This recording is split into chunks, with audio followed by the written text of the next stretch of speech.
नमस्कार फ्रेंड्स, मैं डॉक्टर सौरभ लूथरा, नाक कान गले का विशेषज्ञ, सूरज हॉस्पिटल काकादेव कानपुर से। पिछले वीडियो में मैंने आपको जब कान में सनसनाहट की बात की थी तो मैंने कहा था कि मैं एक मिनियर्स डिजीज़, एक बीमारी है जिसके बारे में आपको थोड़ा डिटेल में बताऊंगा। देखिए, मिनियर्स डिजीज़ एक बहुत गंभीर नाम की बीमारी है, ना केवल नाम ही गंभीर है। इसमें क्या होता है, इसमें 4 चीज़ें होती हैं। अगर लोगों को पहला सुनने में कमी होना, वो भी फ्लक्चुएटिंग हियरिंग लॉस, मतलब कभी पूरा ढंग से सुनाई देता है, कभी सुनाई कम देता है, कभी नहीं देता है, फ्लक्चुएटिंग में हुए। दूसरा, अगर चक्कर आते हैं तो ये एपिसोडिक वर्टिगो, मतलब कभी कभार चक्कर आएंगे, कभी कभार नहीं आएंगे।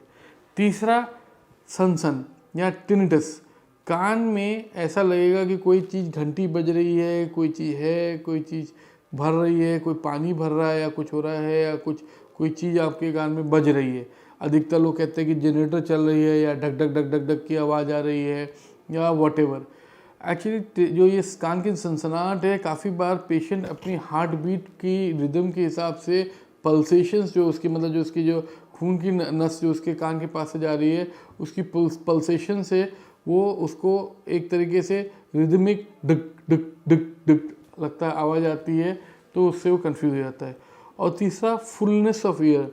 हमने देखा होगा जब जुकाम होता है अधिकतर, तो कान में ऐसा लगता है कि कान भर गया, कान खुल नहीं रहा है, या फ्लाइट में जाते तो एकदम से कान भरा भरा सा लगने लग जाता है, कान के अंदर पानी भर गया, कि नहाते समय पानी चला गया, या ऐसा कोई एक, that is technically medical term में that is called fullness of ears. Meniere's disease एक बीमारी है जिसको बहुत लाइटली लेने की ज़रूरत नहीं है।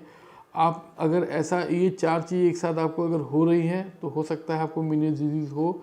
अगर ऐसी हो तो आप तुरंत जाके अपने नाक कान गले के विशेषज्ञ से संपर्क करें।